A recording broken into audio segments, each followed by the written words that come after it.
speaker. Has our next speaker arrived? I know that she was caught in the traffic, and here she comes. Please join me in welcoming Amanda Cattermole, who is the CEO of the Australian Digital Health Agency.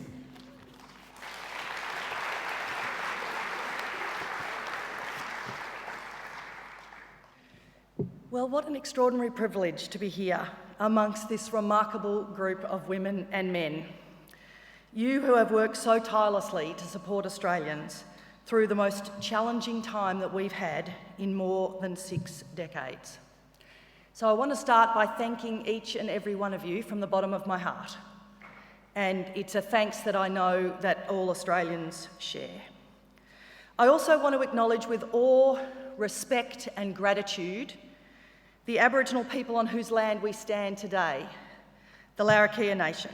I'm proud to have played just the smallest part in supporting Larrakia people on their journey to secure the rights to land and waters that were always rightfully theirs.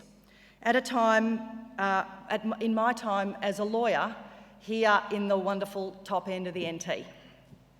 And it is always so great to be back here. Special thanks to Australian College of Nursing Chief Executive Kylie Ward for inviting me here today. If it seems that Kylie is everywhere and can do everything, I think it's true. Yes, exactly. The agency that I head up, the Australian Digital Health Agency, is really privileged to have the benefit of Kylie's wisdom on our board, while she also does the remarkable things she does at the college.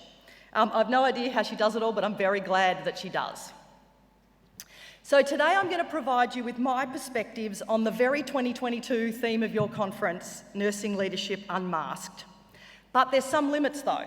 I'm not a nurse, I'm not even a health professional of any kind, and frankly, the sort of leadership that you've exhibited over the last 2.5 years speaks for itself.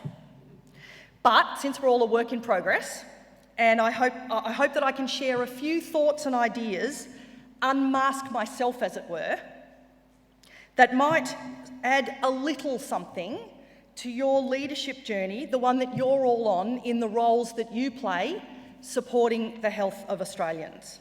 And that's a journey that I'm on and that the wonderful people in my agency are also on, and that we walk with you. So I want to do this as a little bit of personal reflection and hope that some of that just provides just a couple of little thoughts and takeaways.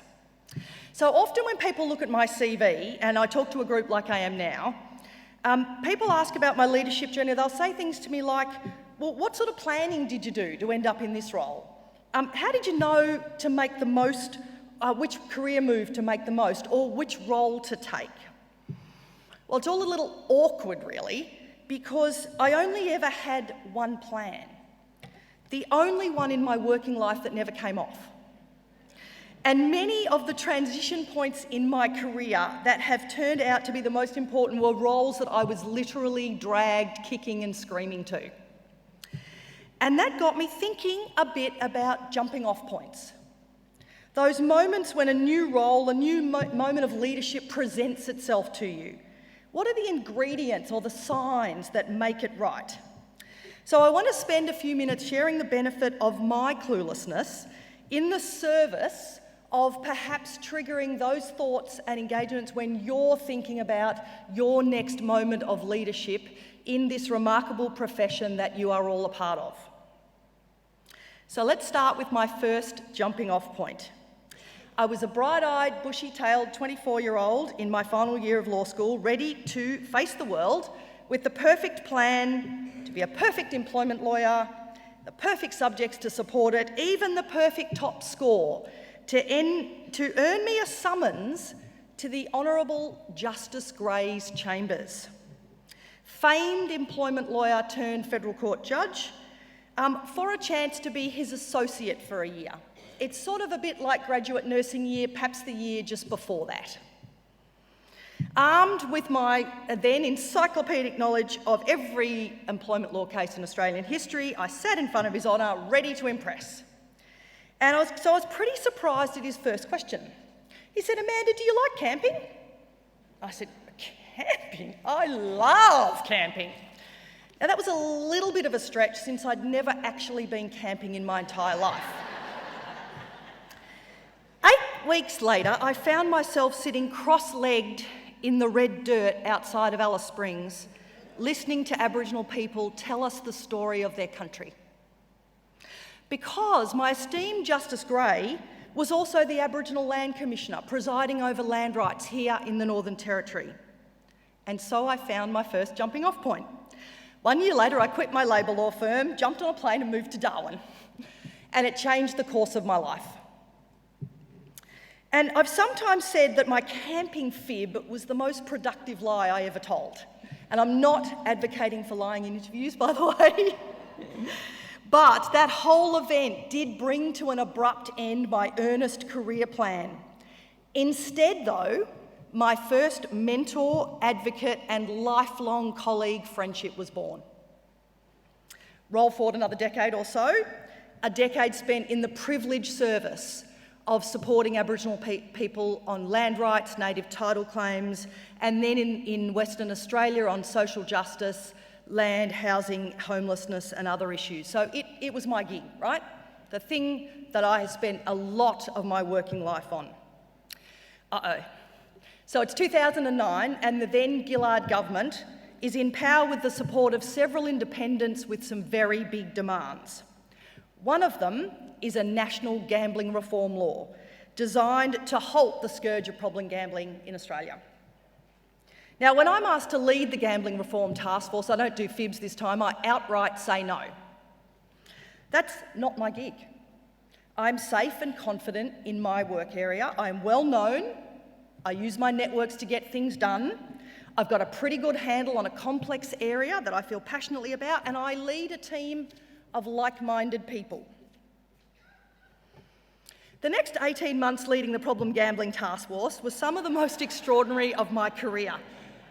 It was a David and Goliath style battle. The gambling industry threw everything they had at this thing that the government was working through, and my 30-strong task force taking forward the government's agenda, I think they thought there were hundreds of us, developing the ideas and the technical infrastructure that would support a nationwide gambling reform platform, navigating the stakeholders, seeking consensus, and trying to navigate a very divided parliament. We didn't get there in the end. That's a whole other story. The government changed, and our law was the very first law repealed by the new government. But that jumping off point had had a powerful effect on me, on how I saw my work, and really critically how I evolved my leadership. And my next mentor, advocate and lifelong colleague friendship was cemented by the leader who insisted that I take that role. Which is why you would have thought I might have been a bit more responsive when the next one came along. Go to Treasury, they said. You should lead the federal budget, they said. And I thought, I don't know if I'm the only one in the room that was a bit puzzled by that, but I was pretty puzzled. It's just not me, I said to them. That is just not my gig. I'm confident in what I'm doing. I'm well known. I've used my networks to get things done. I have navigated a fairly complex area, and I lead a team of fabulous like-minded people. So, my 3.5 years at Treasury were some of the most thought-provoking, challenging and inspiring of my career. Inside one very unremarkable building in Canberra is a radical meritocracy, where no idea is off the table if the evidence is there, where entire worlds I had inhabited are rounding errors, and where you can catch glimpses of how economics is won and lost. And of course, you can see the gist here because you're all way ahead of me. My next mentor, advocate and passionate colleague friendship was cemented by the leader who insisted I take the role. Now, you might all imagine why I'm standing here today. I'm obviously not that bright. Clearly, no idea how to make these kind of choices. But those things might be true. But on this crazy, haphazard journey, I have learnt a couple of things. First, the power of the jumping off points themselves. There is no doubt that the options that seemed the most confronting and the least obvious, the ones that my very being was set against, were the most significant moments in my career. They taught me that my leadership did not come from knowing the most about a topic, from even having a particular network or a particular type of technical training. In my case, my legal training. In yours, of course, your nursing training. None of that in the end was what drove the leadership. It was the ability to bring people together, to lead with openness and authenticity, to be curious, to listen, and to navigate complexity. Secondly, the other thing I learned that seems so obvious is the inestimable value of other leaders who can see what you can't and who are generous enough and tough enough to take you where you do not want to go. And it has been my promise to myself since I woke up to this gift that I have been given over and over again, that I would repay it by being that leader too. That leader who gently and firmly insists that the talents and possibilities of those I am privileged to steward in senior roles, such as my current role, flourish in new areas that will stretch them, develop them, and of course build the next group of great leaders. And I hope that my meandering journey gives you, as amazing leaders in your fields with such vocation and capability and opportunity in front of you, food for thought about your next jumping off points, and a reaffirmed belief in the power of your stewardship towards those whose firm insistence from you could make an extraordinary difference in their working lives. And now, to fully unmask, to stand more completely revealed, I want to spend the last few minutes that I have talking about vulnerability in leadership. Now, it's not a new topic. There's plenty of literature, it's now actually a couple of decades of literature, that says the old sort of leader as hero and the all-knowing leader paradigm is increasingly ineffective to steward the people who drive such fabulous work in the teams that we're privileged to lead. We know, for example, that today's world of work is moving too fast and it is too unpredictable to really buy the notion that any one person has all the answers to the sort of complex problems that we're facing. And there's loads of evidence, of course, that our teams, our people need to feel respected, listened to, inspired, so that they can give their best. And like so many other things, of course, COVID has laid this bare. It has laid down a changed leadership paradigm even more. It gave us the mother of all complex problems, something no one had the playbook for. And it amplified the personal nature of our leadership. We've seen into each other's lounge rooms. We've seen the cats and the kids interrupting our meetings. We've swapped stories of how we're going, how we're managing this. We've buoyed each other up. We've worried together. We've questioned together. We've had to change and just manage through this global health crisis that we have shared like no other moment in history. And in my current role as CEO of the Australian Digital Health Agency, of all the carefully crafted speeches that I've worked on and delivered with my best polished passion, the one that my staff remember is the day I broke down and cried when I spoke about the 30th anniversary of the Mabo decision, and how proud I am to have had the privilege of working on native title and being just the tiniest part of that experience and work for Aboriginal and Torres Strait Islander people. One of my team told me the other day, it was her very first, thank you. One of my team told me the other day that was her very first day in the agency. And I thought, oh, I wonder what she thought she was coming to. But she said, no, I didn't think that. She said, I thought I'd found a place where I could belong, where the CEO could shed tears in front of the whole agency. But what I want to posit, though, in this is that the work that you and I and many of our colleagues are leading today, and in this emerging world that we are coming into, the only way of being effective is to exhibit the traits of a vulnerable human leader. Old leadership styles have been blown away. And that means not just thinking about how we do this sometimes, but completely recrafting what leadership looks like. Not just on any given day, and not just in key moments like my speech that day where it was such a deep passion and commitment of mine, but as an entirely new discipline of leadership. The reality is, in the complex world in which we work, and health is incredibly complex, all of what we do is radically interconnected. There is virtually no issue that you and I, no role that you and I can play as a leader that does not rely on others, that does not need the combined talents and ideas of teams made up of different disciplines, different ideas, different ways of thinking and training, and of course, who are a reflection of the Australia that we serve. That means that old school positional authority, that notion that my role gives me the right to be listened to or to make decisions, has less and less real value.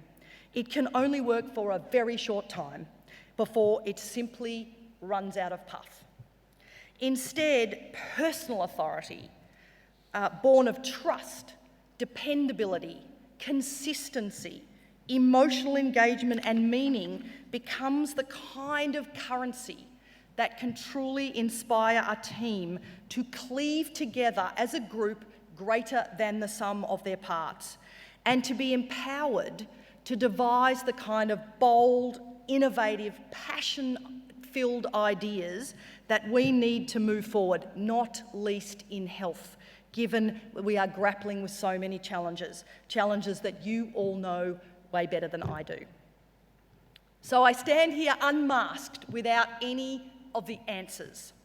But like you, I am witnessing change, and as a modern leader in this unprecedented time, I believe it is our responsibility to keep busting open out-of-date leadership practices and create this new leadership paradigm, leveraging our learnings of the last few years and heralding a new way of leading our people to solve the complex, deeply interconnected challenges that we face as a nation in healthcare, for our workforce, many of whom you steward, in digital innovation, which my agency stewards, and in the socio-economic climate in which we are all situated. So I'm going to finish with one last story. It's a little bit about my leadership, I hope, but mostly about the leadership of someone else. Someone who made the kind of change that I'm suggesting we should all make together. It goes like this. So after I'd finished at Treasury, I moved back to Victoria, my hometown, and took up a role in health. And I came there at a time when they were working on a very significant health policy initiative in Victoria. And I started to meet my leadership team. One of my leaders, let's call her Fiona, was a standout from the beginning. She was bold, she was clever, she had great ideas. You could see she was quick to support me, quick to really start to drive the change, lay down the delivery and get this thing done. I saw Fiona speak to her team. She had clarity, she had vision. You could see the goal right there. Perfect leader. Except that I started to notice something after a while, and that was that nobody else said anything. And it started to become more and more noticeable that when Fiona was speaking, when she was leading, there was a lot of silence around her. I started to check in and ask a few questions, and not only that, it turned out that behind closed doors, that authority, that clarity, well, it was more like my way or the highway. And other ideas, well, they were mocked. They were dissected to the point where you wished you hadn't spoken. If it wasn't a perfect idea from the start, it was never going to get a chance with Fiona.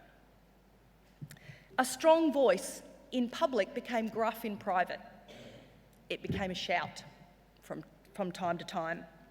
The team gradually retreated, some left, but you ended up with this very, very quiet group. Until one day along came a young graduate, full of great ideas, a nursing background, as it happened. And it was about the third time her suggestions were derided in front of the team and her attempts at drafting unfamiliar briefing material were shouted down that she bravely came to me to talk about Fiona. She started with just a few concerns, gently put, and then it became a complete tidal wave of anxiety. It all came tumbling out, but she was a graduate. She was fearful. Much as I hope she knew I would back her 100%, she was not quite ready to lodge a formal complaint. So I took a chance. She and I agreed that I would have a go at talking to Fiona, see what we could elicit, see if we could make change before the graduate considered taking the matter further. And so I spent time planning for this meeting. It was a little bit of a risk. We were in between formal processes. I planned for every exigency: denial. I planned for demanding proof. I planned for who is it who's dobbing on me. All of those things that we've all seen. But I didn't plan for what happened. As I laid out the things I'd been told, this leader, Fiona, broke down. And this is what she said. She said, "Amanda, I have this problem. This way of being that is so ingrained in me that I can't stop it. This is not the leader I want to be. I really need help, but I am afraid." And so we talked, and over many, many hours, the seeds of her autocratic, didactic leadership style started to become clear. Perfectionist family, a fear of failure, a fear of being exposed and ridiculed, not as excuses, but as explanations. And Fiona sought help, bravely working with an occupational psychologist to undo old patterns and face her fears. Completely vulnerable, as an entire team stood in front of her one after the other with the psychologist and shared their experience of lived leadership working under Fiona. And that gave her the impetus to make the change, which I'm happy to report she did. Not only is Fiona now one of the most contemporary, dynamic and empowering leaders you could hope for, she shares her story, this story, in the service of effecting leadership change and transformation with her own unmasking. That grad still works for her. And no doubt you've already guessed that, of course, she became yet another mentor, advocate, and lifelong colleague and friend. Thank you.